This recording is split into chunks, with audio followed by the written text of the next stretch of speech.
Hey, folks. It is Monday, 1/20/2025. The MCU's Bleeding Edge Report, the only Monday titled weekly MCU's Bleeding Edge show. We're here to get after it and wrap up What If, Marvel Studios' What If Season 3, Episode 7 and 8. I'm co-host Jeff S., a.k.a. TrueKnowledge. I'm here with co-host Cyberneticshark. I'm here with Andres, the pop culture guy, MCU's Bleeding Edge regular, and we're ready to knock this out and wrap this up. I think we're done with What If at this point. Cyber, what do you think? What If's over? You know what I'm saying? We're not going to see any more of it. Regardless of your thoughts overall on season 3, as short as that was, what is your overall take on what we got out of What If? Honestly, it was kind of entertaining to a certain extent. For the most part, there was some good episodes, there was some crappy episodes, and then there's a whole season that sucked. So I mean, it's just one of those things that it had a lot of great potential, but they really, didn't, I feel, go to full base, making it to its greatest potential they could. So I think overall, I think What If was an interesting, take on what they wanted to try to do from the comics, but I don't think it really hit a grand slam in what the What If comics did compared to this. Okay. Andres. Yeah, I kind of agree with Cyber here. I mean, I think the first season of What If is a very strong first season. I think it had really good highlights. I just think the series went downhill in season 2 and 3. If we have to rank the seasons of these, What If, it's kind of like Back to the Future for people. Back to the Future is 1, 2, 3 is how you rank that. That's how I rank What If. I rank What If season 1 as the best, second highest is season 2, and then 3 is the worst, my least favorite of the series. And we'll get into it. I mean, it has its moments, but I think this had a lot of lows this season. And I mean, I just think it kind of wastes the opportunity in the premise of What If. I always kind of felt weird for them to still stick with the MCU continuity and not to branch out a bit more. Be more self-contained. I have to say, more of an Elseworld kind of thing with Marvel. But they didn't do that. So, and I mean, they proved it could work in first season, but then it just went downhill season 2 and 3, which we'll get into. So yeah, very happy we're wrapping up this. There's more content to talk about. I mean, at least we got 2 more months for Daredevil Born Again, and we're getting a new Superman movie. I mean, we're getting more Marvel movies, so I'm excited for the future. So yeah. So Andres, let me ask you. I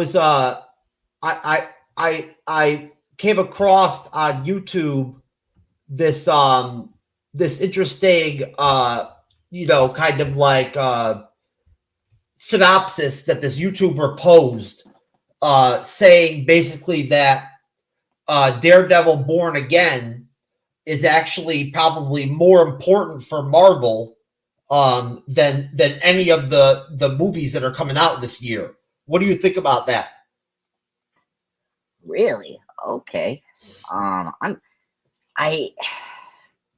Daredevil Born Again being good, you know what I'm saying, is more important than Yeah, I guess so. I mean, I guess out of the projects we're getting, I think Daredevil is the one we're more excited about. First off, because Daredevil, I mean, let's face it, Daredevil is a well-known character. He's a very popular character. Plus, the Netflix show was a very popular, TV show, from 2015 to 2018. So this is the biggest project they have that is like a surefire hit for Marvel to get. You know, just like Deadpool Wolverine. I mean, we didn't know how big their Deadpool Wolverine was, but it was definitely a like sure hit because of Deadpool and Wolverine. Here, Daredevil is a surefire hit for Marvel because everyone loves Daredevil.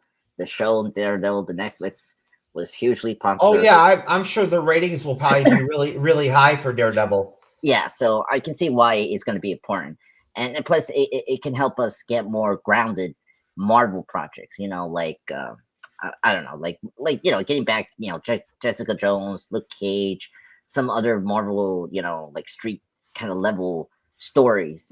But do you really buy into that like Daredevil's more important for Marvel than the three films that are coming out for the year? Because I mean, No. I think it's just one movie that's important for them, and that's Fantastic Four.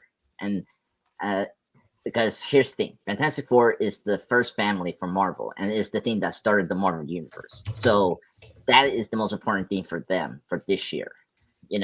I don't think like Captain America 4 Thunderbolts is not like as important. I think Fantastic Four is the thing that they're really pushing hard in in the internet. okay, well I don't really see him pushing all that hard right now so far. But Cyber, do you buy into this premise that this guy believes somehow that he was trying to explain it to me in the video? I didn't really understand all of it. That Daredevil on Disney Plus is being good is more important actually, or more valuable for Marvel than any of the films that are coming out for this year. Well, no, simply the fact because of how Marvel is coming off their slum, they really need everything this year to really pull it off in order to pull the fans back. And I think if he was trying to make a point that Daredevil being a pivotal point because it's coming from 3 great seasons and it has to be pivotal to regain that success that the first 3 seasons from Netflix did, then I would understand and say, yes, that is true. But if you're going off of that, Marvel needs just Daredevil to get back on track. No, I don't agree with that. I think that you have to have everything this year. I think he was trying to say that like Daredevil supersedes almost. You know what I'm saying? No, Like in importance or whatever. Do you get what I'm saying? Yeah, it doesn't.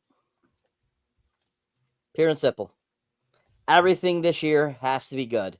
Fantastic Four, Thunderbolts, and Captain America 4 all have to blow everyone out of the water in order to get Marvel back on track. Not just Daredevil, because don't forget, you have Ironheart coming out, Eyes of Wakanda coming out.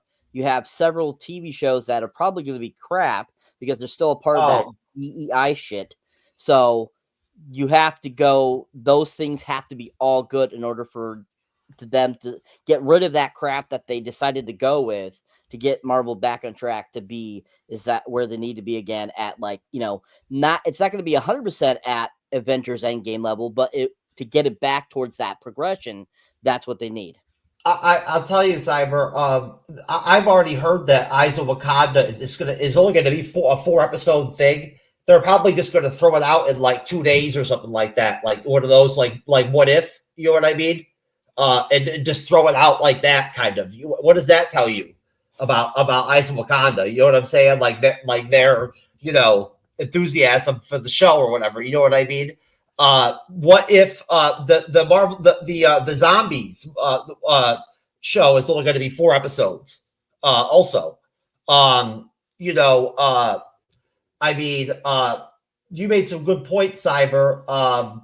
But honestly, Cyber, do you think that like taking into consideration what like the real low that the MCU is like hit or whatever, that still kind of is that even with Deadpool and Wolverine, with their struggles, do you think it's too much to ask for all the projects, like the movies to work out like really well across the board for the full year? No, I don't think it's too much to ask. But at the same time, do I 100% think that they all are going to? No, because that's not reality. But at the same time, in order to have that great success, you have to have a straight across the board, your theatrical released projects do very well. And even though Daredevil is not theatrical releasing, it's still, because of the previous 3 Netflix seasons, it has to be good. And from what I saw in that trailer, it looks like it's trying to stick with the premise of what the Netflix series started. The trailer I still have not seen yet. Knock on wood. I'll eventually see it. I've heard it's really good, but no, I get where you're going, Cyber, with the whole Netflix thing and all that. And I think overall, that Daredevil is just such a great character to bring into the Disney Plus fold, into the Marvel MCU fold. To add to the roster, right? And all the secondary characters that come along with him. I think it really enriches the whole MCU. You know what I mean? But what do you guys think about? I'm seeing reports that pre-ticket sales for Captain America 4 aren't looking all that hot, and there's been some projections that Captain America 4 could not do so hot in the opening weekend. What do you think, Cyber? Honestly, with all the bad publicity it's gotten, I could see why it would be projecting to do that. Simply the fact that, once again, we've mentioned this before, too many reshoots, too many directors going through, too many rewrites, too many, pushing towards certain things. This film has been doomed since it went into production. And the fact that they had to rechange the name, reset the plot, and everything like that just shows you that it had some sort of pushing towards the narrative that they were trying to push with all those shows that those idiots were making. So the fact that it's even getting released and they've had reshoots as many times as they have shows me that Marvel is trying to do good by us. And unfortunately, people aren't going to see it that way. They're not going to go to the ticket pricing like they used to. Of course they're not, because of how badly the MCU has been received in the last 4 years. So it doesn't shock me that it's getting Black Widow Eternals level type of pre-sales, or even, close to Quantumanium levels. This is the first film after a stellar film as Deadpool and Wolverine that has to prove itself. So, unfortunately, that's just how the cookie's going to crumble. It's not going to have great pre-sales, but not all great movies have amazing pre-sales. Don't have great reactions. I heard one guy say that the tracking on so far right now, leading up to the release of the movie, is actually worse than the Marvel's tracking. Oh, well. The last thing I read was that it is at Black Widow and Eternals level pre-sales. That's the last thing I've seen about it. And honestly, I could care less, because pre-sales do not dictate how good a movie can do, because a movie can have the worst pre-sales and still do good.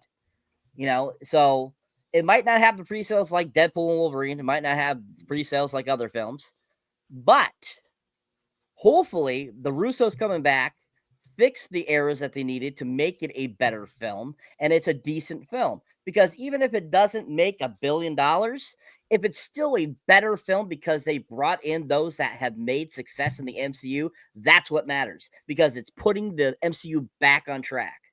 So even if it loses some money, which is probably it's going to lose money, it's still going to be good for Marvel if it's a good movie, because it's going to be extending the good faith with the fandom. Correct. And all that.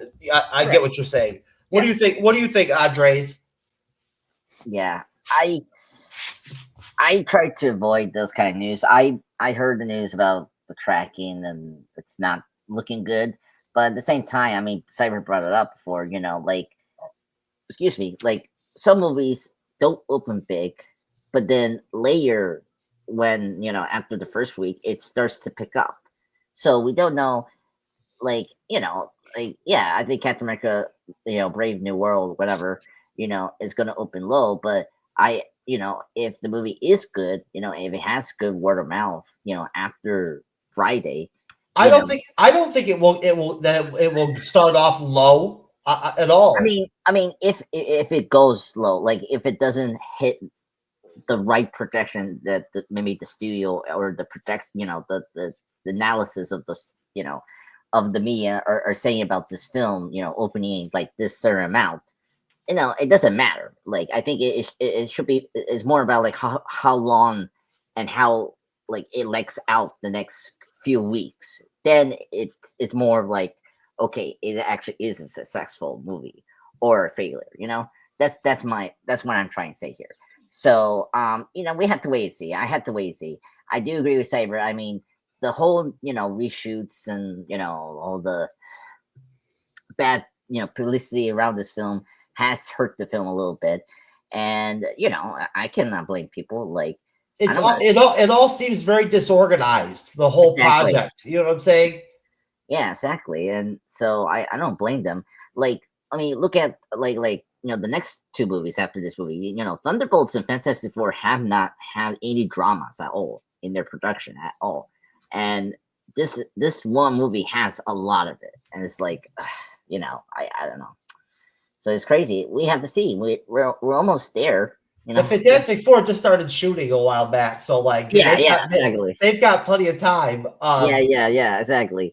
And Thunderbolts, it's a different story, but yeah. But also, it's just me. I think I don't know what you guys think. I just think the marketing was not being good. Like, I like the trailers, but like, it just never really got me excited for the film. I think at the end of the day, it's going to be word of mouth, because if the movie comes out and it's good, you know what I'm saying, and there's good word of mouth, people are going to go pay and watch it. You know what I'm saying? And they're going to go pay and watch it again, second time. You know what I mean? If it's good. What do you think, Cyber? I also saw that Snarky J chick or whatever on YouTube saying that she thinks one of the major like points or reasons why it's going to be a bad film is because the movie is going to be under 2 hours long in running time, and like all the other Captain America films have always been 2.5 hours long. Do you think that I think they can still make a good Captain America movie in 2 hours? Yeah, I think probably it's that short because of all the editing they've had to do with everything they've had to reshoot. I'm sure there's a lot of unfortunate footage they couldn't use because it was a part of the previous narrative of where they were going with the film. And I think that they're already spending so much on this film, they're not going to want to put even more into it. I think that's why the marketing for for it to be released, I think, has been not as big too, is because they don't want to spend as much more money on this than they have to, because they've already spent so much money. Have you ever heard of that litmus test before, that she's like imposing or whatever, that somehow all of a sudden if a Marvel movie like doesn't clock in at 2.5 hours or 3 hours, it means that it's less quality? I don't remember that really ever being a thing. That's just their opinion. Their opinions, pure and simple. I don't agree with that. I'm sure there's plenty of people that don't agree with it, because we've had a few Marvel films that are around almost 2 hours that were good films. Ant-Man was not 2 hours long. It was 1 hour and 55. You have Ant-Man the Wasp, which that clocked in just at 2 hours. You've had plenty of films that were around the 2 hour mark that got that across. Maybe in the Captain America world, there has not been a under 2 hour long film. Yes, there hasn't, because the first film was a little over 2 hours. Civil War and Winter Soldier were both about 2.5. So I in the aspect of the Captain America films, yes, there hasn't been one under 2 hours, but at the same time, doesn't mean that something that is under 2 hours is not going to be as good. Like I said, the fact that they brought in the Russo brothers to finish this off, to do these reshoots, to me says, hey guys, we made a mistake. We messed up. We need to fix it. And we know you guys did so good with Civil War and with Winter Soldier. We need you back. And by the way, do our next 2 Avenger films for us. So it's kind of one of those things, that Marvel was seeing how they were losing a lot of money and losing their audience. So they're trying to push that way. So even if it's a good movie and it's only under 2 hours, that shouldn't matter. As long as it's good, that 2 hours is not going to matter to anybody. So once again, I feel that was just an opinion of somebody saying, I think that is the reason why it won't do so good because it's not as long. Well, she had a whole list, so she was trying to fill in the numbers of the list or whatever. But honestly, I like a nice, good, solid 2-hour movie once in a while. I think that that there was a different part of the MCU when everything was that long. Those were different stages of the MCU where they were going 2.5 hours, 3 hours, practically with the films and stuff like that. They don't need to stick to that philosophy with everything. I don't think. What do you think, Andres? I mean, yeah, I want to remind people, all great movies are not like 2 hours or 3 hours long. I mean, like, and let's step outside in the MCU. You know, the first X-Men movie is not even 2 hours. It's just like an hour, hour and a half or something like that, if I remember correctly. So I don't. Does it detract you or scare you that Captain America 4 is not 2.5 hours long? It's only 2 hours. No, I mean, look, it just, it's going to be short, and that's fine. I don't need these movies to be long. I understand that we shoot the whole film, so it has to be this, this short, So, and plus, you have to think business-wise. If you have it that short, you can have more people to see the film multiple times. So, again, you have to think logistically. If you have this movie under 2 hours, you can get more, more. 2 hours is still a long time to watch a movie. I remember in the 90s and the 80s when they used to make movies that were an hour and a half long all the time. I mean, I know, but I mean that's what the Hollywood people think. I don't know. I mean, I don't know.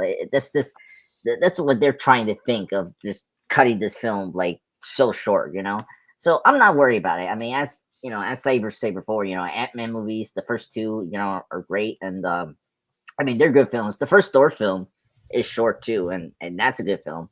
But yeah, but I understand why people are concerned. I mean, like the lesser, like not high tier Marvel movies that don't run over over 2 hours is like the weakest one, like the Incredible Hulk. I like the Incredible Hulk. I personally like that, but like I get people don't liking that, and that's not a 2 hour movie, Wouldn't it be shocking if they stuck him in Captain America 4 in a surprise role? I know. Let me ask you one last question, then we'll talk about what ifs, like, mess or whatever you want to call it, of episode 7 and 8. Very interesting direction they decided to go into. So one other question, Andres. Captain America 4, right? Okay, so I get it. It's it's questionable because of the reshoots and all that stuff and all that, and the title change and the fact that they're having to have all these crazy reshoots and everything, that they changed the whole film at one point. They've got 7 different writers on the movie or whatever, I get all that there's trepidation because of that. I get that, right? But isn't it just us? Isn't it just people like us that watch YouTube and follow this stuff or whatever that know about this kind of stuff to begin with? So like your mass general MCU audience that's going to go pay to go see Captain America 4, they're not all wired in and hearing about this stuff. About the reshoots and all that stuff, like they just see a trailer and they hear it's Captain America 4, like, do you get where I'm going with this? Like, yeah. Don't you think there's a large part of people out there that like Marvel movies that aren't all into the nitty gritty and all that, and are just going to see Captain America 4? Okay, Yeah, I mean, no, I completely agree with that. I mean, look, no one knew what happened with the Fox X-Men movies when Deadpool Wolverine happened. Like, we just knew that they were going under the MCU, and that's it. People knew that, and then they didn't know anything what was going on in that. And people don't know what's going on with this new Captain America movie. So, yeah, I agree. It's just us talking about it, and like we're just, like we don't know what the normie people are thinking about. They see the trailer and that's it. So well, big YouTubers like Neurotic and all that are making videos like already poo-pooing poo-pooing the film, and they're getting like 400,000, 600,000 views. You know what I'm saying? Talking about all these things that we're talking about. You know what I mean? Yeah. So that has an effect on the audience. Yes. See, those people are the worst. They're the clickbaity people that just make those like bad news things to like. Be careful, Time Lord, Time Cop. You don't want to fuck with Nerdrotic. Oh fuck him! He's such a clown. I don't think you should worry about this movie. Just forget about the reshoots. It's not like a big deal. Every movie goes to reshoots. I mean, like, it's not like a new thing. So no. I feel like that those videos are not truthful. Like, they don't explain what's going on. Why they're doing the reshoots. There's no reshoots in my private movies. No, there's no reshoots in my timeline either. It's pretty cool, actually. Like, we just make the movie and then that's it, and we release it. So, all right. What do you think, Cyber? What was the question again? Do you think that, like, overall, your majority of your Marvel fans that go out and will go to the movie theater and pay, to see like Captain America 4, right? There's only a small percentage of all of us that are really wired in and follow all this reshoot stuff and all this drama. You know what I mean? Like, the people who follow, who do go on YouTube and follow the critics and all that. Your general mass audience, MCU fans out there, they're not that wired in, are they? Really, when it boils down to it, they just see a Captain America 4 film. They watch the trailers, and then they kind of, base it off that. Yeah, I would say a majority. I would say probably 80-20, 80% not being in the now and 20% being in the now. Would be probably around the correct assumption of who and what are, going when they're seeing a trailer. They're either thinking the opposite of the other. So yeah, I don't think everyone going in is always going to be, going to be watching Neurotic or going to be listening to other YouTubers or whatever and stuff like that, talking about the stuff, because most of them, they're busy with their lives. They're either working or they're doing family stuff and stuff like that. So us that are more in love with, that type of stuff, that is interested in that knowledge, we're the ones that are going to be knowing that stuff because we're the ones talking about it all the time. So yeah, so I would say there's a good majority of people that probably will look at this kind of stuff, but for the most part, your average everyday theater goer is probably not going to be listening to this kind of stuff. I know a few people out of, the people I know in reality, out in the real world, that, really do that, listen sometimes to other podcasts. They just go in with a fresh eye looking to watch something. So, I mean, it's definitely not big of a majority that actually do watch all this kind of stuff. So yeah, I mean, majority of them, I would say, are people that are just going to see something. They see that it's a Marvel film. They want to see it. Yeah. And it probably doesn't hurt to have a title like Captain America to, like, to lead off the film, right? I don't think that hurts overall. But I guess the only other thing that I would say would be kind of Marvel has been kind of going downhill. Unfortunately, the things have been heading in a direction where, especially a lot of the Disney Plus stuff, has been lackluster at times. The series and things like that. You know what I mean? That a lot of us, we've seen. What do you think? Starting off with us talking about What If. Cyber, what do you think about What If episode 7 and 8? Well, just like with the rest of this season, I feel like one episode is good and one episode is not as good. And I felt the same way about these two episodes. Definitely going into episode 7, I thought 7 was the weaker of the two episodes, and definitely 8 recaptured my entertainment value and had some very interesting points to kind of close out the what if story. So overall, these 2 episodes, most definitely one's more entertaining than the other. And once again, it's kind of that roller coaster effect where one's good and one's kind of crap. Okay. And then what's your overall, I know I'm doing it early, I'm not doing it at the end. What's your overall take on What If Season 3 as a whole? It's my favorite of the 3 seasons, so I think it was a really solid season. It had a lot more ups, I feel, than downs than the previous 2 seasons. And season 1 was very solid, but this one just had a few more entertaining episodes I liked a little more. Oh, that's very surprising, Cyber. I'm surprised that you picked that. But good for you, sir. I'm glad you enjoyed it that much. I really still lean. I got to lean with season 1 myself as the number 1 of the 3. But what do you think, Andres? You heard my question. Yeah. Yeah, I kind of in the same boat as Saber. I thought episode 7 was the weakest of the bunch. 8 was more enjoyable. I thought, well, first off, it had more action, so I was more engaged what was going on in episode 8. Or yeah, episode 8. Yeah, in general, the whole season of season 3, I was kind of, it's tough. I guess just looking back on episodes in Disney Plus, I think this is maybe number 2. I still think the first season is my favorite, and then I'll definitely put number 3 here as number 2, and then maybe my least favorite is season 2, because there were some rough things in season 2. It's been a while I rewatched these.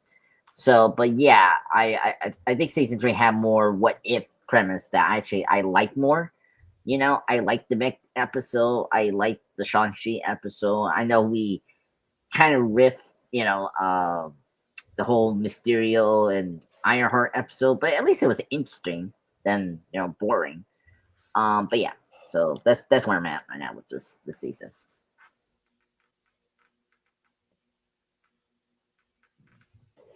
Okay, sorry about the awkward silence. Well, for myself, like I said, season 1's always going to be my favorite. Probably, I really enjoyed doing those reviews with with Cyber and Perry Ramsey and Arch Stanton and people like that. It was fun. Probably part of the reason why I like the season of What If, the first season of What If the most, is because of like the different people that came on and did it with us. So I thought season 2 was really bad of What If. It was really hard to get through. Honestly. And season 3 was very inconsistent. And overall, I feel like it was of the same quality or the same level as season 2. I really saw no difference, really. You know what I'm saying? It was pretty much the same thing to me. Yeah.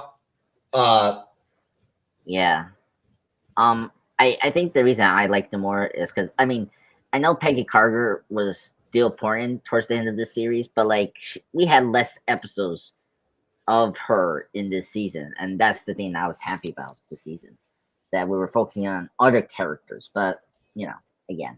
Oh, see, well, Peggy Carter was one of the only parts of season 2 that I actually liked. Oh, really? Okay. Yeah, I like Peggy Carter, but I just they didn't give us many options to work with. You know what I'm saying? So it was yeah, that's the thing. I like Doctor Strange. The Strange Sinister Strange. I thought he was great. He's my favorite character of the first season. The Doctor Strange What If stuff was good. It was unfortunate that they went away from it. Yeah, for this season, and my issue with this season, like you brought up before, Jeff, is it feels the same as season 2, but I felt like they didn't use more popular characters that we like in this season. Instead, they used other characters from Phase 4 or 5, and I was like, okay, it was just weird how they lined up those characters in their specific episodes. It was weird. Yeah, Cyber, that's a good question for you. What do you think about this lineup, this roster of characters that they assembled for season 3? I really wasn't all that happy with it. Yeah, I didn't care too much for the roster for season 3 either. But bringing in Hulk for the very first episode, and then giving Jeffrey Wright a proper send off in the very finale with his Watcher, I thought was made it strong for me. So even though the casting I thought was kind of crap, and then of course having an interesting little cameo character at the end of the season, I thought that those were the highlights. But overall, the casting, I didn't care too much for the characters. No, and the voice acting was subpar in some instances as well, which I think we've talked about, especially Ultron, in tonight's episodes. I'm sorry, but so okay, episode 7. The episode begins with Nova Corps fighting a giant tentacle monster, which they love tentacle monsters in What If for some reason. They have them in every season, and completely overwhelmed. One of the fighters calls out for Nova Prime, but is killed before she can respond. Nova Prime, or as we know her, Nebula, heads to the scene to investigate and finds the tentacle creature hovering over the city. She orders Groot and Korg to evacuate the city, but Korg tells her they can't, since the monster has torn through their jump point network, meaning no ship can get in or out. A single ship appears on the landing platform, proving him wrong instantly, but this also isn't just any ship. It's Captain Peggy Carter's. She back, Captain Carter, I missed you. She radios out to her associates, telling them where to join her, and saying she has eyes on the Hydra champion. Nebula is offended at her choice words, though Peggy wasn't referring to her, but Peggy explains that unless Nebula trusts them, her world is about to be destroyed by an interdimensional universe eater, aka the tentacle monster. Nebula asks just who it is she's supposed to be trusting, and the rest of Peggy's crew arrives. Birdie the duck, the fucking kid from the Howard the Duck and what's her name's child or whatever. No, Birdie the Duck, Natasha Lyonne playing her as yes, the child of Howard the Duck, and what's her name? Kahari is back. I can't stand that bitch. The goddess of thunder, and then the goddess of thunder, Storm. Why she couldn't just be Storm? I don't have any idea. Anyways, Storm uses her mastery over the elements to get the tentacle creature under control, and Peggy, Birdie, and Kahari also jump into the fight, working together to kill the creature. Nebula thanks them, and the team is getting ready to leave when their attention is pulled by crystals raining from the sky. These aren't typical crystals. They're shards from the observational plane, where the Watcher watches over the multiverse. And Kahari and Peggy realize this means their old friend is in danger. So I'll stop there. This is from Collider that I'm reading this off of. Cyber, what are your thoughts on that opening sequence and those opening scenes?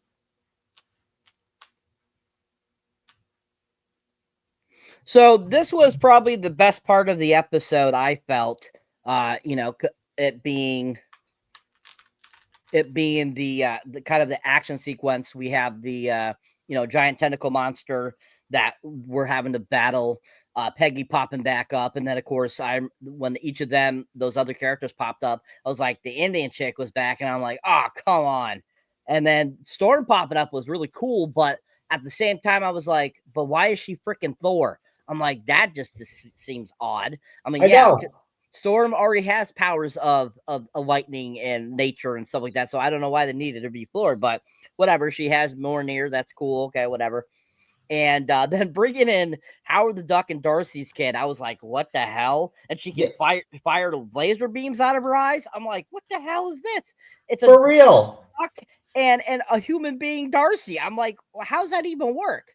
So anyways, I was like, okay. But I was glad to see the Goliath tentacle monster back, because we never knew what happened with, Peggy and the tentacle creature since the first season, because we see her bust through the area to go after it, the interdimensional creature, at the end of that one Doctor Strange episode.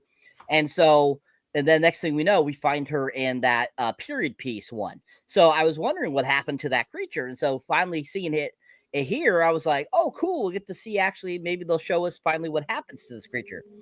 And so then I'll pop it up, and then Nebula being Nova Prime, I thought that was kind of interesting. She had the same fin that coming off of that episode from season 2, remember? Yep. And then of course, Gru and Korg. I don't know why the hell Korg was there, but okay. And so I thought that was kind of interesting. And them battling the creature and Peggy smashing through the eyes of that tentacle monster was just freaking badass. I thought that was so cool. And I did enjoy that. I thought that was really great, action-packed, the fighting the creature and stuff like that. I thought it was really good. And, after they have, completed it and have shown Nebula that they're good guys, that they're on their side, she's all happy with that and thanks them. And then when the shards pop up, I was like, oh, so that's what those shards were going. And then, of course, them knowing something is up with you, with the Watcher, Yutu, however you say his name. And I remember thinking to myself, I'm like, oh, so Peggy's going to remember that he helped her. I'm like, that's how this is going to go. So I was kind of like, okay, I hope this, stays the course, because that was a really great action sequence. So I thought that was kind of interesting. And then, figuring out that, that's what the shards were was from the observation deck, and them saying, oh, Yutu's in trouble. We got to go to help him. And I'm thinking to myself, I'm like, ooh, this should be interesting. Hopefully it'll be action packed, and, there'll be some great other cameos and stuff like that. But yeah, highlight of that beginning is Storm popping up and her being all badass and stuff. But still, I don't know why she was Thor. I still don't get that. It is What If, though. That's what they do. But I think it's a solid opening that has some good action, a good monster kaiju attack that I think that gets the episode off to a good start. But as we go on to the rest of the episode, there's very few things after this that make the episode any good. It's Uatu. It's how do you pronounce his name? I've always had to help you on that one, Cyber. But I've always enjoyed it. And what is it, just me, or why were they all so OP? Why were all the female characters so OP in this episode? Like, I don't remember Captain Carter being able to shoot like beams of energy and stuff like that. You know what I mean? Like Kahari. How did they get so OP all of a sudden? Did you guys wonder that a little bit? Like, how they were able to do some of the stuff they were able to do?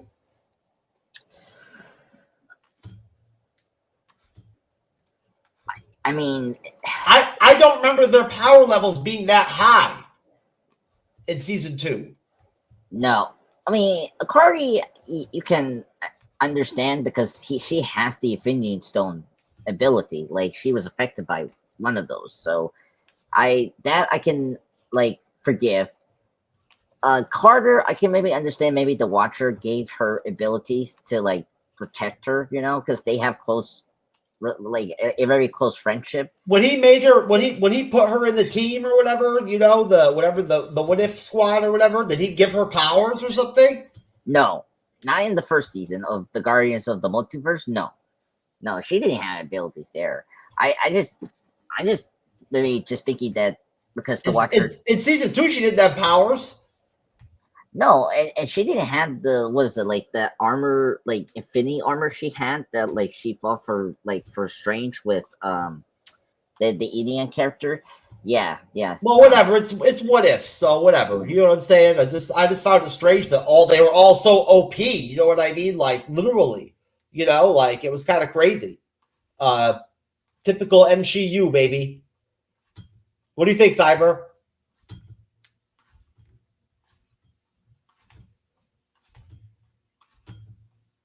Yeah, no, I think that I was thinking you meant towards the end of the episode, because I don't recall Peggy having any powers before she becomes a Watcher. So She seemed normal to me, just being super Okay. strong.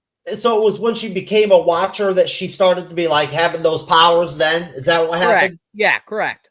So Okay. they all became watchers at the end of the episode, so that's why they Oh, had okay. extra abilities. So Okay, so that's why they can shoot bolts of energy and all that kind of shit. but at the beginning, though, Birdie did have the ability to shoot lasers from her eyes. I noticed that. Yeah, she was powerful. I can't believe that they brought her back that quickly from the Howard the Duck episode.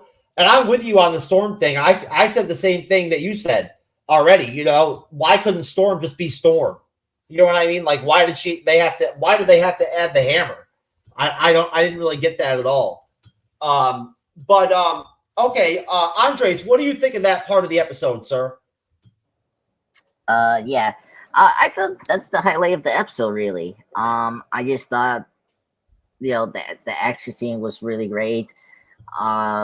It's great to see Nebula. I thought Nebula is a great character. It was great to hear Carrie Gillian again. It's been a while since season 2 and Guardians Volume 3.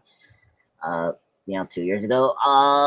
Yeah, I don't mind seeing Peggy Carter. I mean, I don't mind the Indian character. I was happy to see Storm. I love Storm.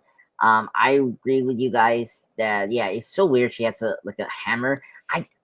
They did this with Gamora in the first season. Like, she was supposed to have her own solo episode, and I just kind of wish that they did a solo episode for Storm before we had her in this team and in this final 2 episodes. It doesn't make sense. But I'm happy to see Storm, and I was happy to hear the actress that plays Storm in X-Men 97. So that's a plus.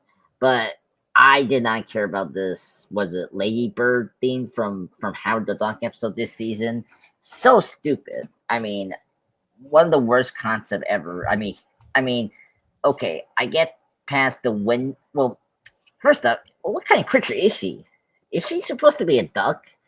Like, she's more like a freaking hot girl mixed with, fucking like a Affinity Storm, like a Affinity Gem kind of power level. Like, it's just like what kind of creature Howard the Duck is. It's like I totally don't understand how this character is so OP and so powerful. I don't get it. And I don't know, I didn't like her personality. It's just that typical thing. She's like the wacky, like, laid down kind of character. So I felt like she didn't like add much about this team. I'm kind of annoyed that they didn't bring back the Guardians of the Multiverse. Like, that was such a cool concept the first season.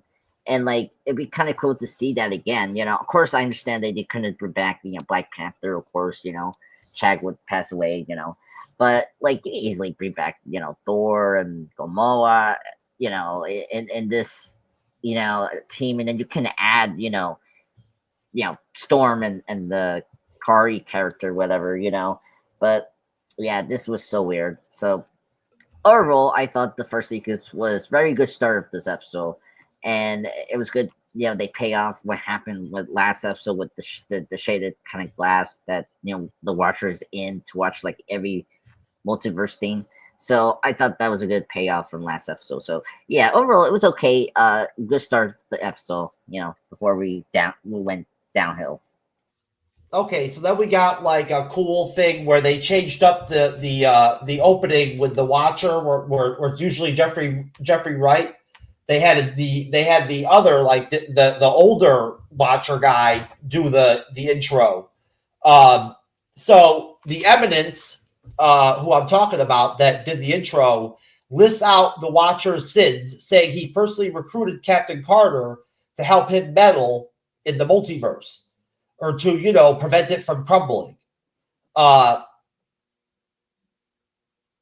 It turns out he's actually speaking to the Watcher directly, as the Watcher faces the council made up of the Eminence, the Incarnate, and the Executioner.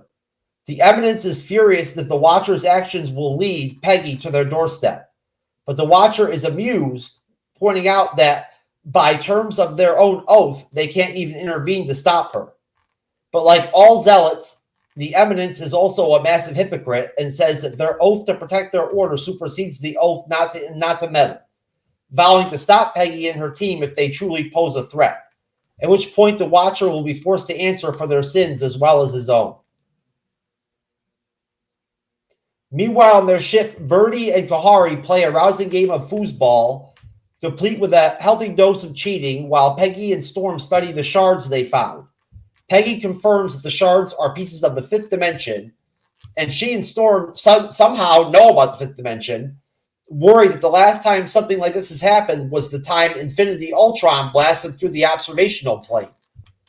Since the only reason the Watcher wouldn't contact them about trouble on the observational plane is if he is also in trouble himself, Peggy says the team has to go to the fifth dimension to investigate. Birdie upgrades the ship, binding it to the shards from the observational plane to facilitate it making the trip over. These road trips to higher planes of existence are no joke. Birdie sets the tech up in their solo flight pod to test it out. It's a good thing they do because the whole pod explodes just before achieving enough power to make the interdimensional jump. With one of the three shards gone, Storm proposes appealing to the gods of Asgard from across the multiverse.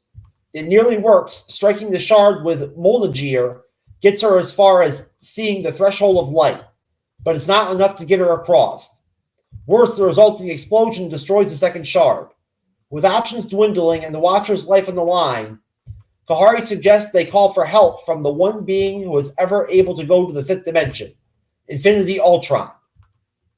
Kasari says that many of the Infinity Ultrons out in the multiverse collect their Infinity Stones, kill everything in their universe, and then sit there for eternity because they never hear the Watcher. Peggy suggests they grab one. I'm sorry, I got slipped up there for a minute. Peggy suggests they grab one. And then force them to open the door to the fifth dimension. If anything goes wrong, Storm reminds them they have a reset charges they stole from the TVA, which would take out Ultron, but it would take them out with it. Is it a risky plan? Yes. Is it the only one they have? Absolutely. The Ultron voice acting was terrible. Whoever that was did not sound like Ultron at all. The whole deal with Peggy like working things out with Ultron, like since when does Ultron help people? That didn't really make a whole lot of sense to me. But I'll stop there.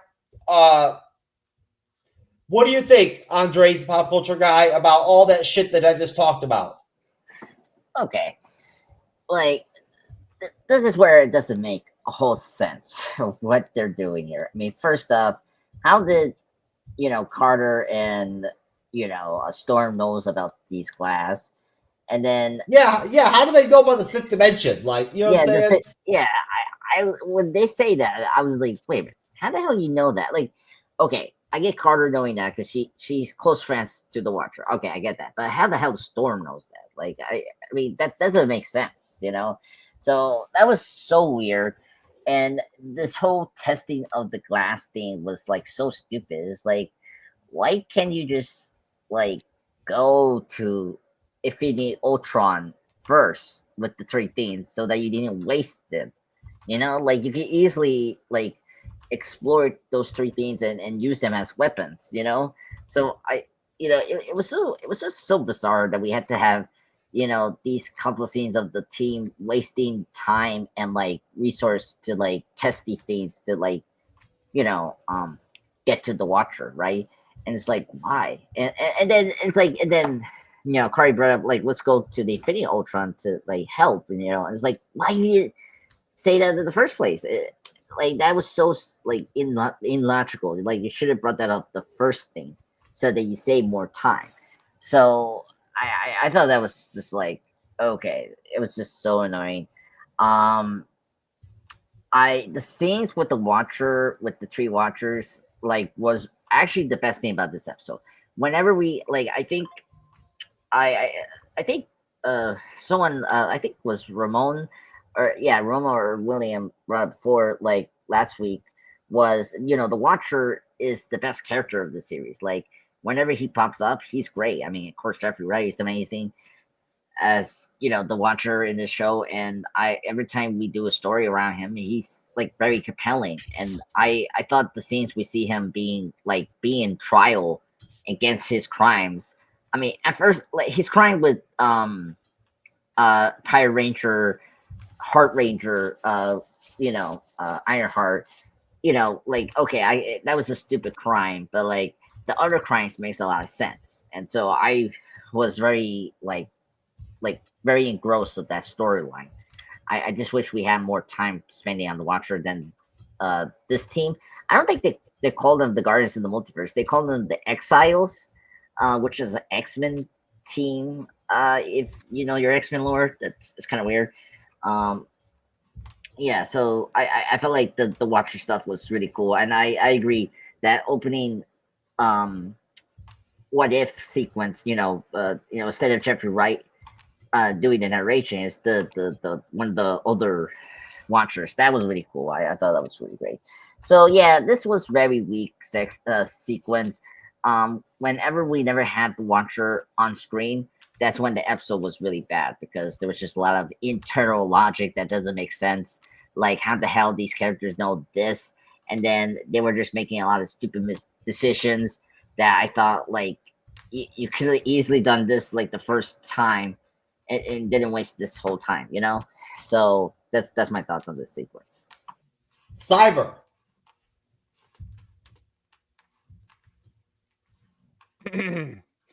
So this is where the episode starts to differ me. I don't think it's really anything that great. I mean, them try to mess with the shards and see what they could do to get them to Watu, and I definitely think that one of the funniest thing is on the ship that is being run by Birdie. I think it is funny as hell that on the pedometer it has like gnarly and shit like that, which was super funny. I thought that was hilarious. Like too slow, loser and stuff like that was absolutely hilarious. I think that was one of the better parts in that portion. But other than that, like them like messing with the shards and basically not doing anything with them, I thought was just kind of pointless, and like leaving it down to just the one piece of shard that would be the way to get it and going and stuff like that. I just didn't find it very entertaining or fun. I thought it was a misuse of all the characters. They just weren't anything that special, and I think they could have like even shortened this section and just had it where they had already tried them and move on. I think even, and maybe have a little more of the foosball section, because at least the foosball portion was kind of funny. Them playing against each other, that was kind of funny. And but other than that, leading up to them meeting Ultron, Peggy going off and meeting Ultron, and I was like, well, that's interesting. And then yeah, I have to agree, the voice thing for Ultron was so horrible. I was like, that sounds nothing like James Spader. I'm like, nothing like James Spader. And I'm like, are they trying to make him sound kind of like Paul Bettany a little bit? Because it looks more like Paul Bettany versus Ultron. And I'm thinking to myself, I'm like, it doesn't even sound like Paul Bettany. So, I mean, I think they did the voiceover work there. They just did a horrible job there. But yeah, like him, like all of a sudden, like changing, like kind of fates and being kind of a anti-hero definitely was something different. But once again, as we've said, this is what if, and so they can push the characters in any direction they want. So I wasn't shocked by him kind of being a helper versus being against them.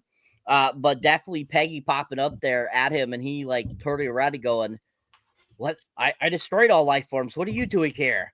It was just kind of one of those things you're like, because I'm from a different universe, bro. There's more than one universe, bro. So I think that definitely they could have done better with the voiceover work for him, or they could have gotten James Spader back, or even Paul Bettany to voice the character. I didn't care. Do one of them. But yeah, the voiceover was horrible. At least they had, Haley Atwell play, Peggy, so that was good that she voiced the character. So other than that, I think that this section there's nothing really to it. It gets you from point A to point B to move the story along. And I definitely think this is probably my least favorite of the moments. Okay. So, with the plan set to go the next day, Storm finds Peggy brooding by a window, unable to sleep. She shares that the last time she faced Ultron with the Guardians of the Multiverse, they only just won the fight. Now Peggy is wondering if it's worth it to save one friend at the risk of losing 3 more. Having already lost so much, Peggy balks at the idea of losing even more. Storm assures her that they're all warriors and they do what they do, not because it's easy, but because someone has to. That thought stays with Peggy. And why do I get a feeling Storm meant the plural someone and Peggy is hearing the singular someone, whatever. So, in a universe where the heroes were unsuccessful in stopping Infinity Ultron, Peggy finds him alone on the rock, surveying the destruction. Ultron is confused at how she's there at all, given that all in life and universe is extinguished, but Peggy just approaches him to ask for his help. Back on the ship, Birdie takes a call from her parents, Howard and Darcy, who nag her about not answering the phone until she clocks that one of their pods is missing. And so is the last shard, meaning Peggy left without telling any of them. The 3 of them follow her to her destination and find nothing but her broken shield. Ultron appears behind them and tells them Peggy is gone. And though I realize he wants to explain what happened, I can't blame any of them for hitting them with all they have. He lets them all get a few hits, then suspends them with the power of the Time Stone to get the word in edgewise. Ultron promises them he didn't kill Peggy and explains that she was taken from someone not of this world. And flashbacks show us it was the Eminence. The team is shocked to learn that there are more Watchers out there, but realize if one of them came for Peggy, then that means that they were on the right track. Ultron adds that the Eminence made a crucial strategic error in not realizing how Ultron has changed. He says that he eliminated all life in the universe in a quest for peace, but failed to realize that conflict is a part of life. And a lack of life is not peace. It is merely emptiness. He acknowledges that he can't redeem himself for what he's done, but he agrees to help them and adopts the last shard to take on its power. That turns out to be the missing piece they need to get their jump engine working and able to carry them into the 5th dimension to save Peggy and the Watcher. And that's it. That is the end of the episode. So, Cyber, what do you think, sir? So, like I said, this one definitely was the lackluster of the 2 episodes. And basically, the rest of the episode is just as lackluster. I mean, I should say Ultron going to try to help them escape, I thought was kind of interesting. And him taking in the shard and make him more powerful, hence kind of like the other Infinity Stones that are a part of him. I thought that was kind of interesting. But other than that, like, I thought that it was pretty lackluster how they ended it, having Peggy getting, taken, both her and the Watu being, like, held hostage by the other Watchers. But I didn't mind. I like seeing the other Watchers, getting to see them kind of talk and do their kind of thing. I thought that was kind of interesting. But other than that, I just thought the end was very lackluster. I thought they should have just made both these episodes together, like put it as one long episode. I think it would have been better. And overall, I think it didn't really serve a real great point. And I just think it was very lackluster and not fun. Andres.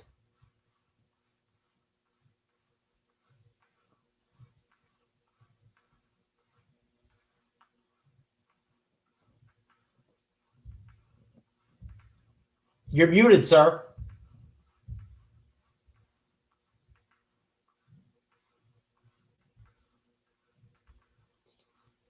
Uh-oh. Did we lose you?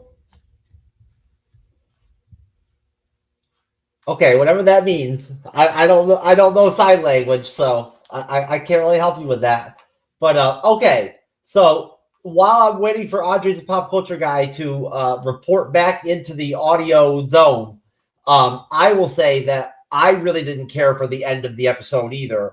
I didn't think it was a good setup for the finale really all that well. The episode all together was kind of all over the place. a lot of characters going on, a lot going on. Just, make these kind of complicated. The Watcher stuff is only so interesting, and I will say that I thought the animation was okay at the very least. I thought everything looked okay, but we haven't really had any complaints with the animation at all. So that's not really surprising. I like the fact that they brought in Natasha Lyonne to voice Birdie. I like Natasha Lyonne, so that's cool. They got her in there. That was Ross Marquand that did Ultron. Usually I like him, but I did not like him doing Ultron at all. So yeah, that's pretty much it. I don't know what happened with Andre's Pop Culture Guy. We lost him. We were going to get his final thoughts on the end of episode 7, but maybe we're going to have to move forward. I'll tell you what, we'll rate the episode, Cyber, while we're waiting for Andres to kill some time. Sir, what's your rating on episode 7 of What If Season 3? I give it a 3. Okay. I'll give it a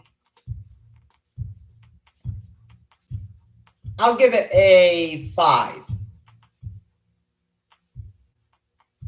I think that's fair.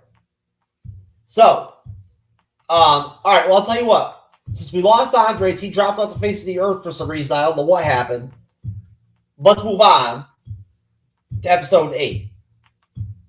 So, well, episode 7 ends with Storm, Birdie, Kahari, and Infinity Ultron headed to the 5th dimension to save Captain Peggy Carter and the Watcher.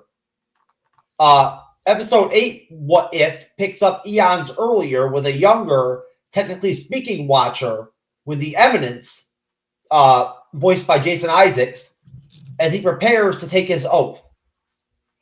The Watcher, back when he was just his disciple named Uatu, had a much closer relationship with the Eminence, and the latter encouraged the disciple as he stands on the verge of giving up everything, from his desires to his own name, in order to take on the role of a Watcher.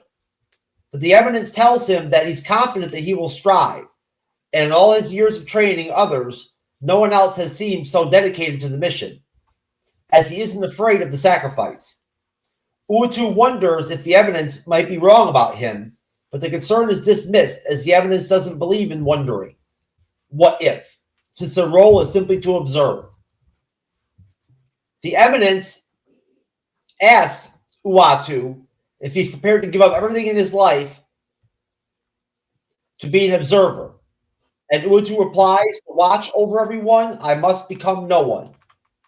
Not only does that prove to the Eminence that Uatu is ready to become the Watcher, but it turns out that also counts as him speaking the oath. As the Watcher rises, the 5th dimension becomes fully clear to him, and he sees it all for the first time. The Eminence reminds him that their role is merely to observe, and the Watcher asks him why.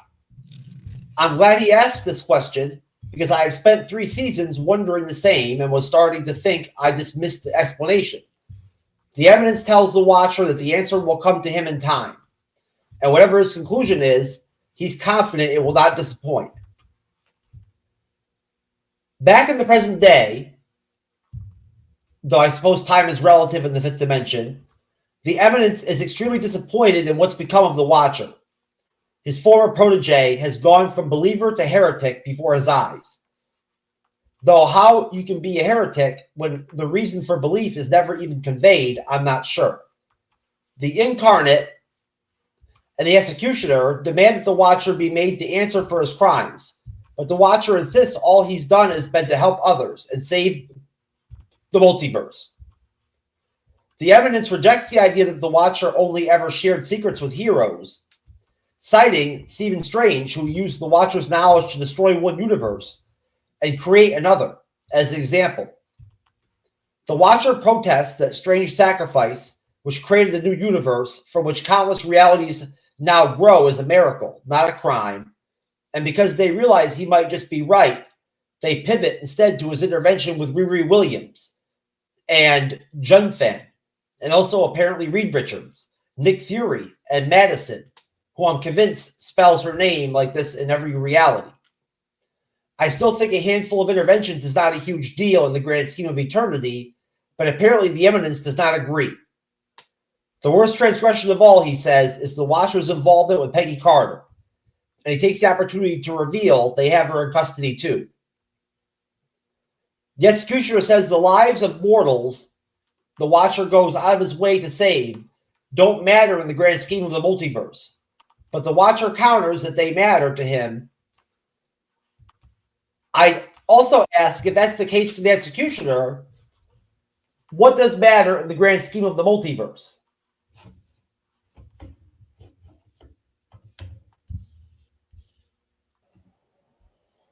Oh, we lost Cyber. Oh wow, crazy night. See, what if it's corrupting our computers? There you are, Cyber. You came back. Yeah, I was trying to enter Mr. Andres, and it decided to take me back to the other portion. Oh, that happens. So basically, where we're at, Andres, is you missed out on the end of episode 7. We're in episode 8, okay? And I'm going over the opening, heading up to the point where the Executioner says that the lives of the mortals that the Watcher goes out of his way to save don't matter in the grand scheme of the multiverse. But the Watcher counters that they matter to him. Yeah. What is the multiverse if not those that occupy it? It's the same problem Infinity Ultron realized when he was having his own universe. Without life, there may be no conflict, but there is no peace either. Only emptiness. It's the same for the multiverse. Without life, it is simply a void to be observed. And even then, what are you really observing? But then again, I suppose this is what happens when you spend eons upholding theatrical ideals without ever engaging with those you're ostensibly holding them up for. So basically what we're going to is when the Watcher, after his flashbacks, when they reveal to him that they have Peggy Carter in possession, Andres, that point in the episode where they let him know, we're pissed off at you and we have Peggy Carter. So I'll start off with you, Andres. Okay, awesome. Yeah, I think episode 8 was amazing. I thought it was better than episode 7. I thought this opening with the Watcher seeing Carter being captured was really cool, because I again, as I say before, I think when we have the Watcher being the main focus, it's way more interesting than what's really going on with other characters around the story we're seeing unfolding. And so I thought this was really cool. And I gotta say, I actually really do enjoy these other Watchers. I thought they're first off, they have really great voices. I thought the actors that we have here for the other Watchers are really good and sound like really like voice actors, which is really neat. I like the opening of seeing the Jeffrey Wright character, the Yatu, becoming a full-fledged Watcher by the head one. I don't know what his name, the Eminence. The Eminence, right? And I thought that was a really cool sequence. And by the way, I think this is where the animation was really cool. I like this pocket dimension that the Watchers are in. It's a really cool design. It's very cold and very glass-like, So I kind of dug that. And honestly, we go back to the present. You see in the Watcher being placed on trial. I thought that was the best part about episode 7 briefly. And they give all the examples, Doctor Strange, Supreme doing the recreating of his universe, or saving Heart Ranger and all that, or the Iron Fist kid and the episode from 1872. That was all intriguing. I really care as well, involving Captain Carter and his affairs. So that was really nice. I thought the sequence was really cool, awesome. This is where I was really hooked by this episode. Okay, Cyber.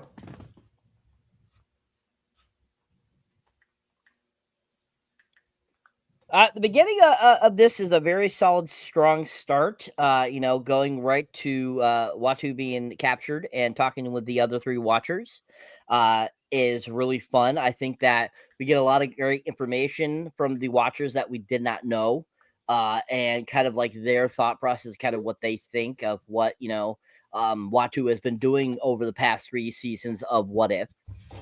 And I think that we could see that Watu has evolved from that person we saw at the very beginning, back eons ago before he became a Watcher, and seeing that he was different. And that's the reason why he got chosen to be a Watcher, because he truly understands what it is to be a Watcher versus what, these people have, that, these Watchers have been doing for many, many years.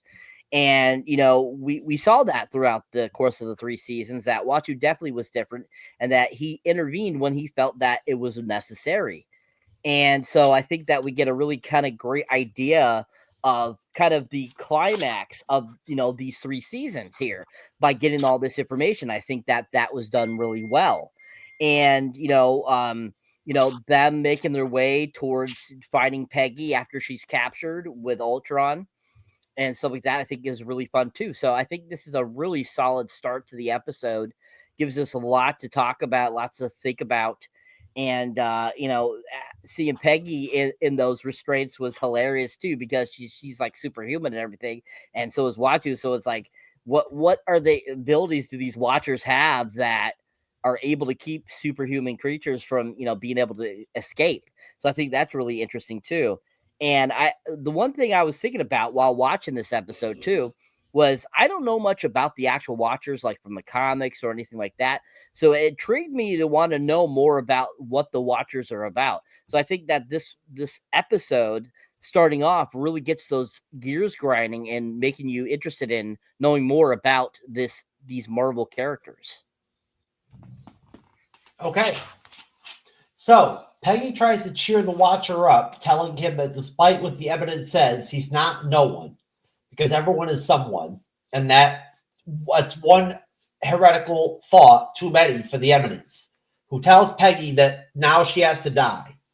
Yes, it goes against their oath, but they've decided it's for the greater good, to restore all Peggy and the Watcher have damaged. Before they can kill her, though, Ultron arrives through the portal he created, with Storm, Kahari, and Birdie right behind him in the ship.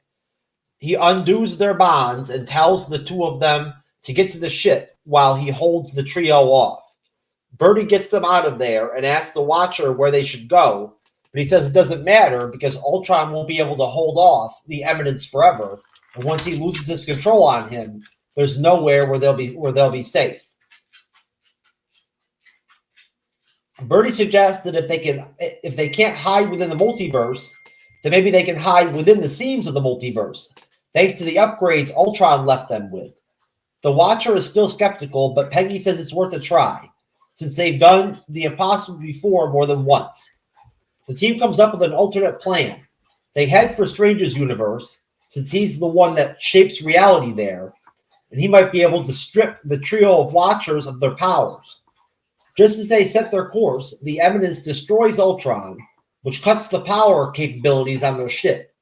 The Watchers appear on board and cause the ship to explode, sending the crew crashing down onto a planet a few universes short of their destination. The Watcher immobilizes the trio, and Kahari opens a gate to try and send them away, but the plan doesn't work out and they reappear.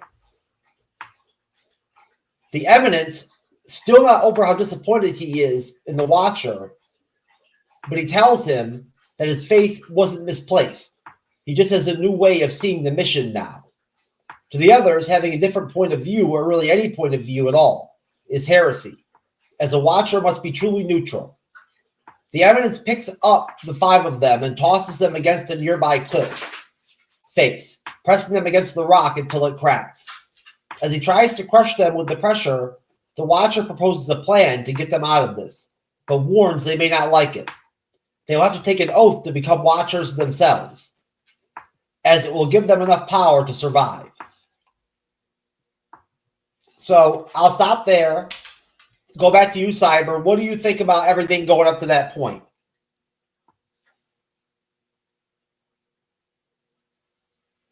So all this is really fun, really fantastically done. I thought it was once again just more great dialogue between these characters that really helps set up kind of where this is going. For the climactic kind of conclusion of the episode, and Voltron coming in, like I said earlier, him and the others trying to find Peggy.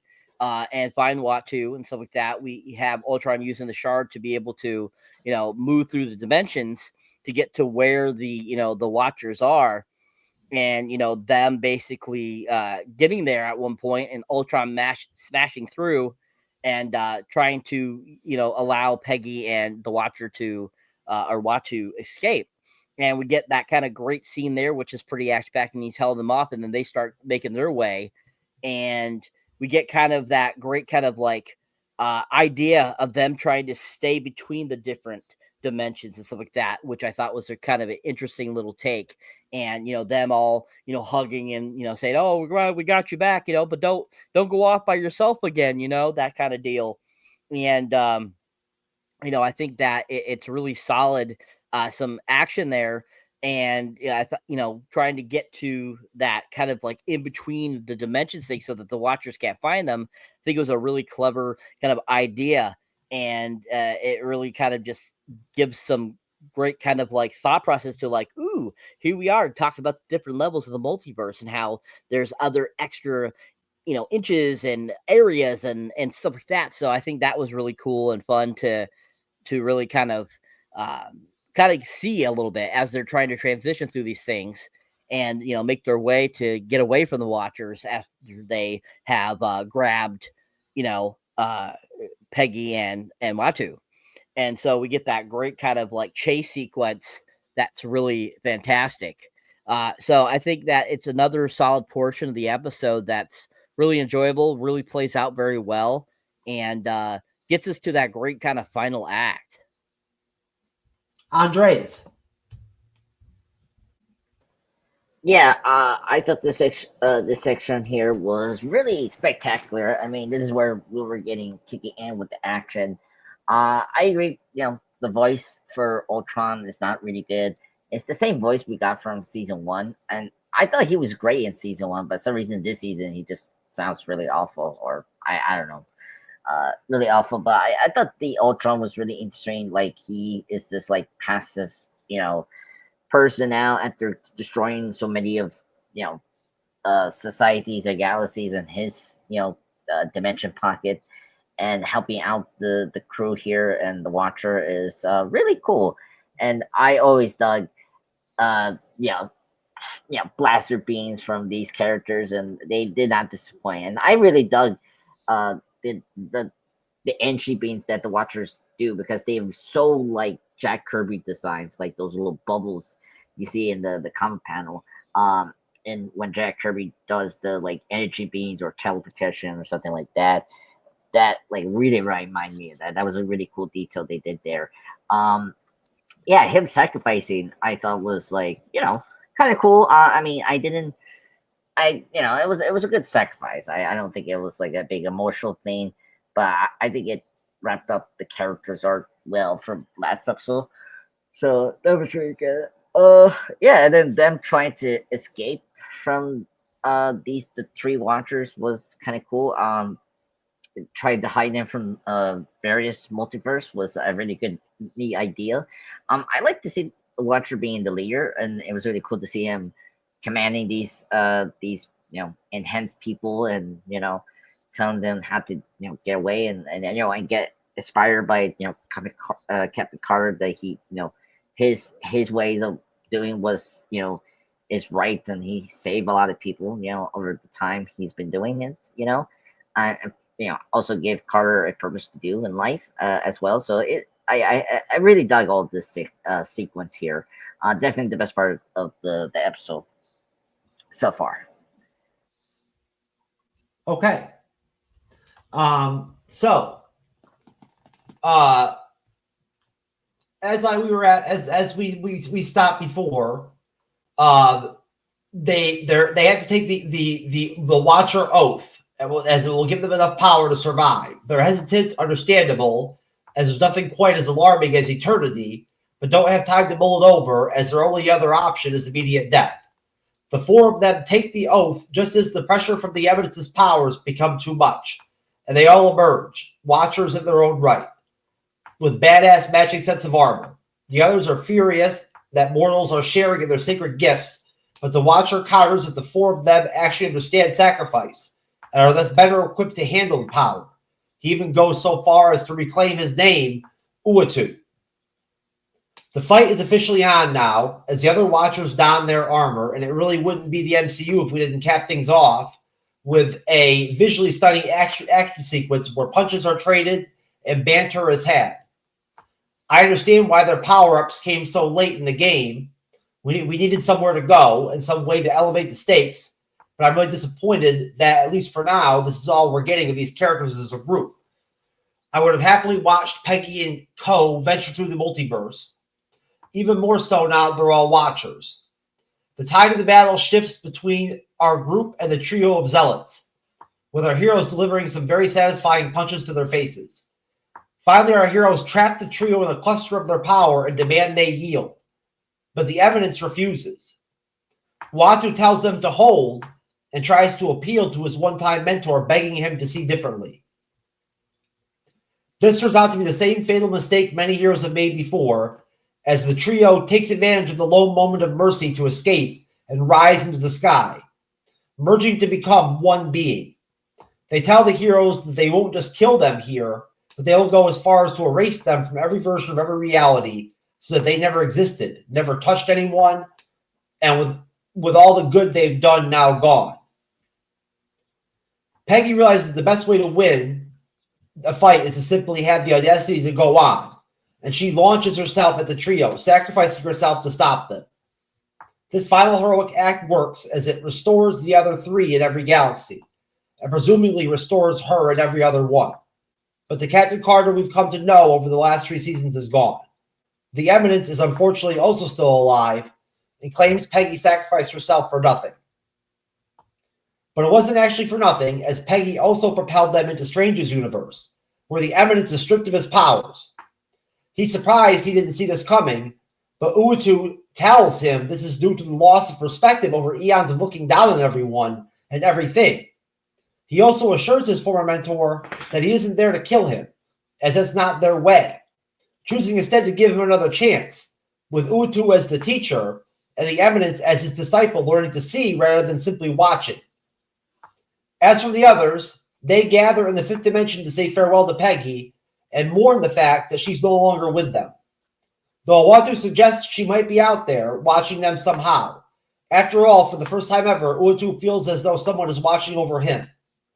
Though they're able to see everything now, the one thing none of them can see is what comes after death.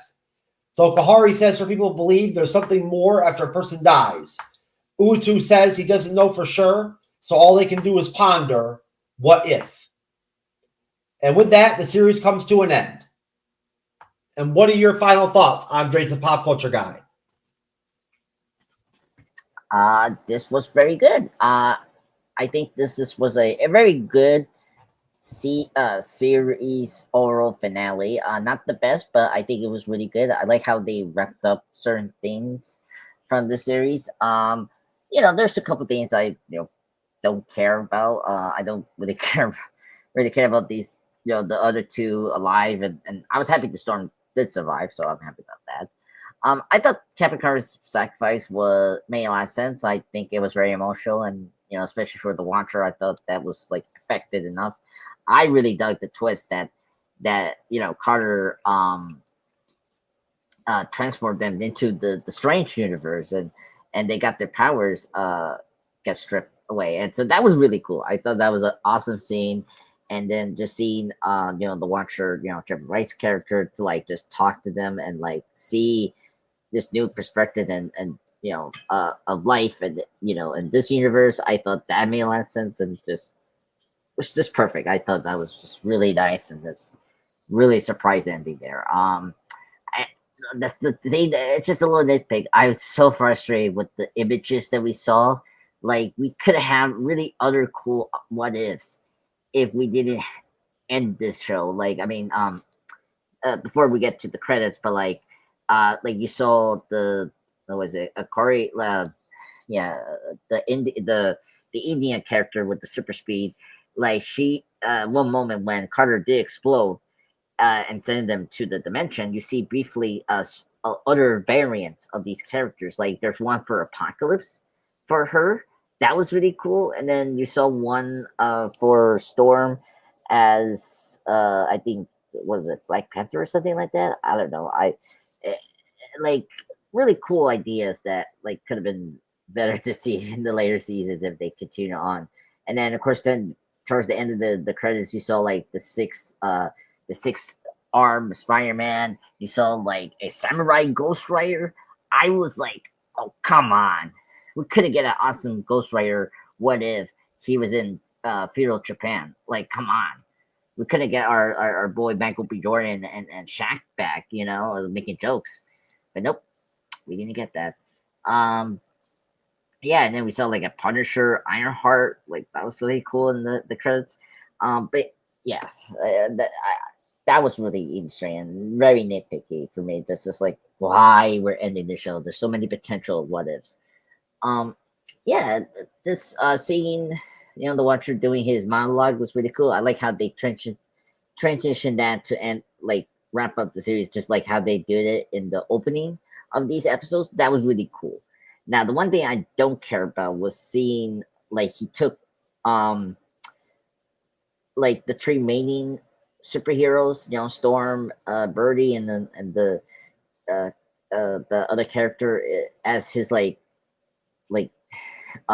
observers, as well. I don't know about that. Like, I think you should have put them back into their dimension and erase their memories. But oh well. Yeah, I don't mind them getting Super Saiyan in this episode. Like the fact that the Watcher did it, like gave them those like superpower upgrades.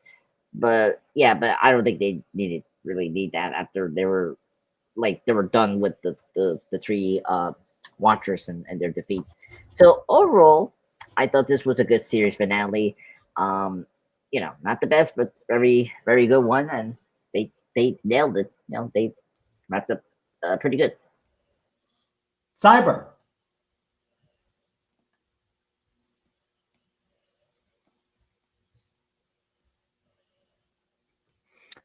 So the conclusion of the episode is really solid.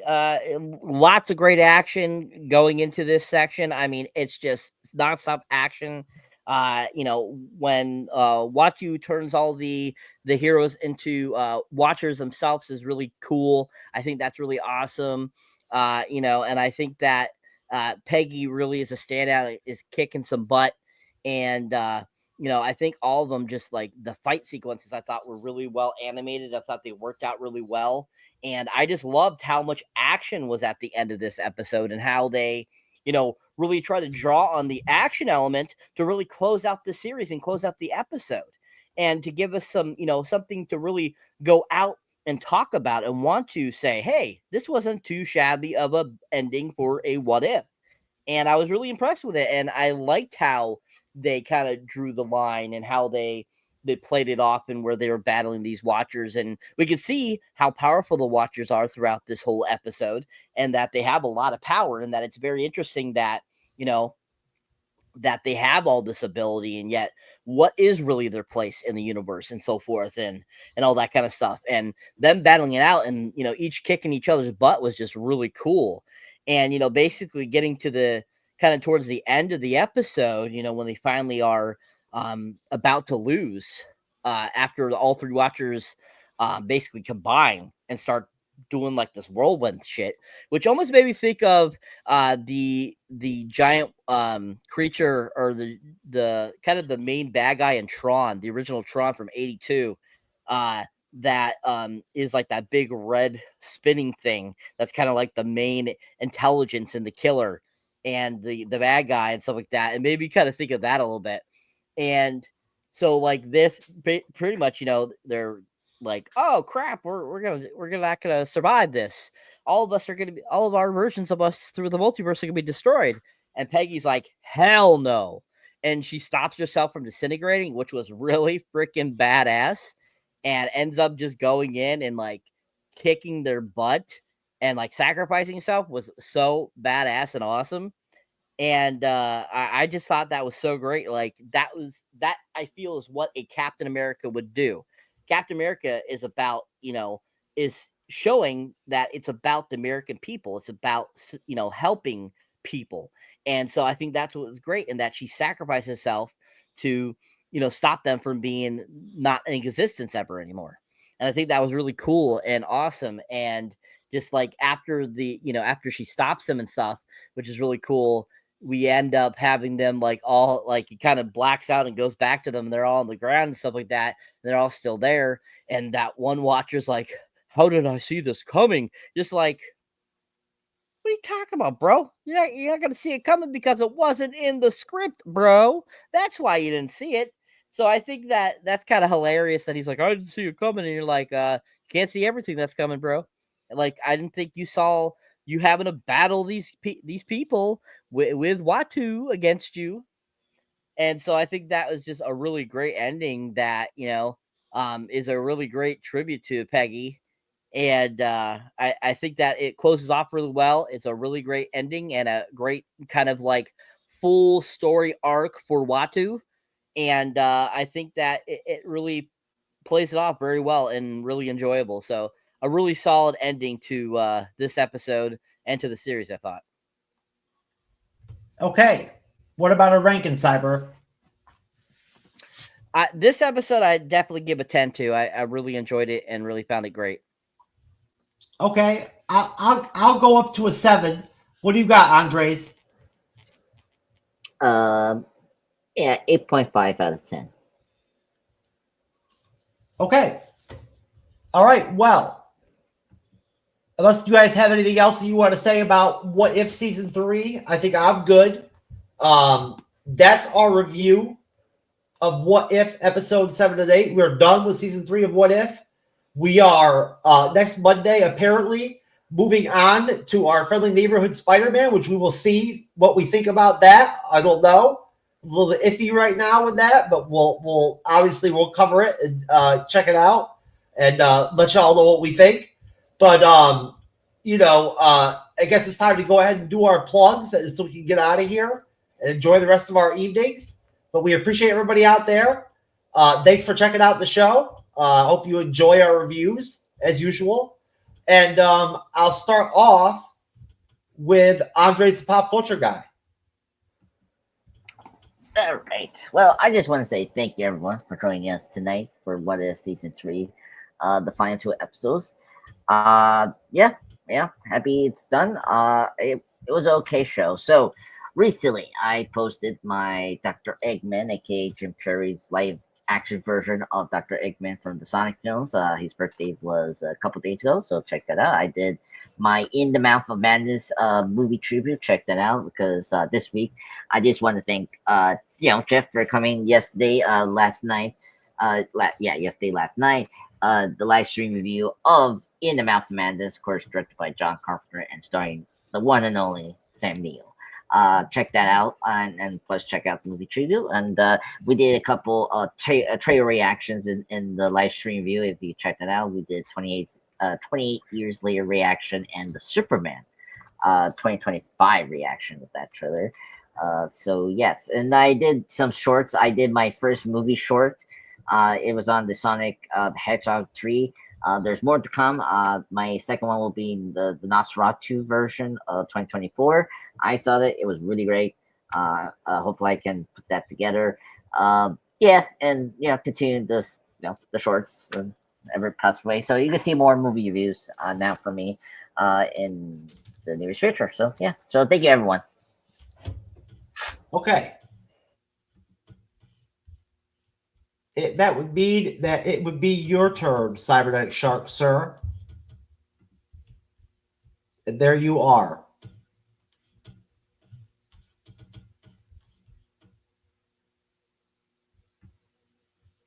All right. As always, folks, if you enjoy me here on the panel or enjoy me as a moderator, you can check out my solo content. You'll find me under Cyberneticshark on YouTube, TikTok, X, Facebook, Instagram, Threads, pretty much all those places. And my most recent review, it was Moana 2. I just popped it up today for you guys to check out. Most recent trailer reaction, of course, is Death of a Unicorn, which will come out this spring, which looks really fantastic. So I have those two recent up. If you haven't checked them out, definitely give them a whirl. Moana 2 was actually a really solid sequel. And once again, going back to, Disney finally starting to get their crap in gear. Moana 2 felt like Disney starting to get their crap in gear again. Really going back to the old formula, and it was really nice to see something that was just a solid sequel to an already another film from earlier. So it was a very good treat. So definitely check out that review if you haven't. My most recent short, I believe, is still what did I just do recently? The Wolfman, yeah, of course, which I saw the other day. Definitely be doing a review of that eventually for you guys. Those definitely will have that up for you.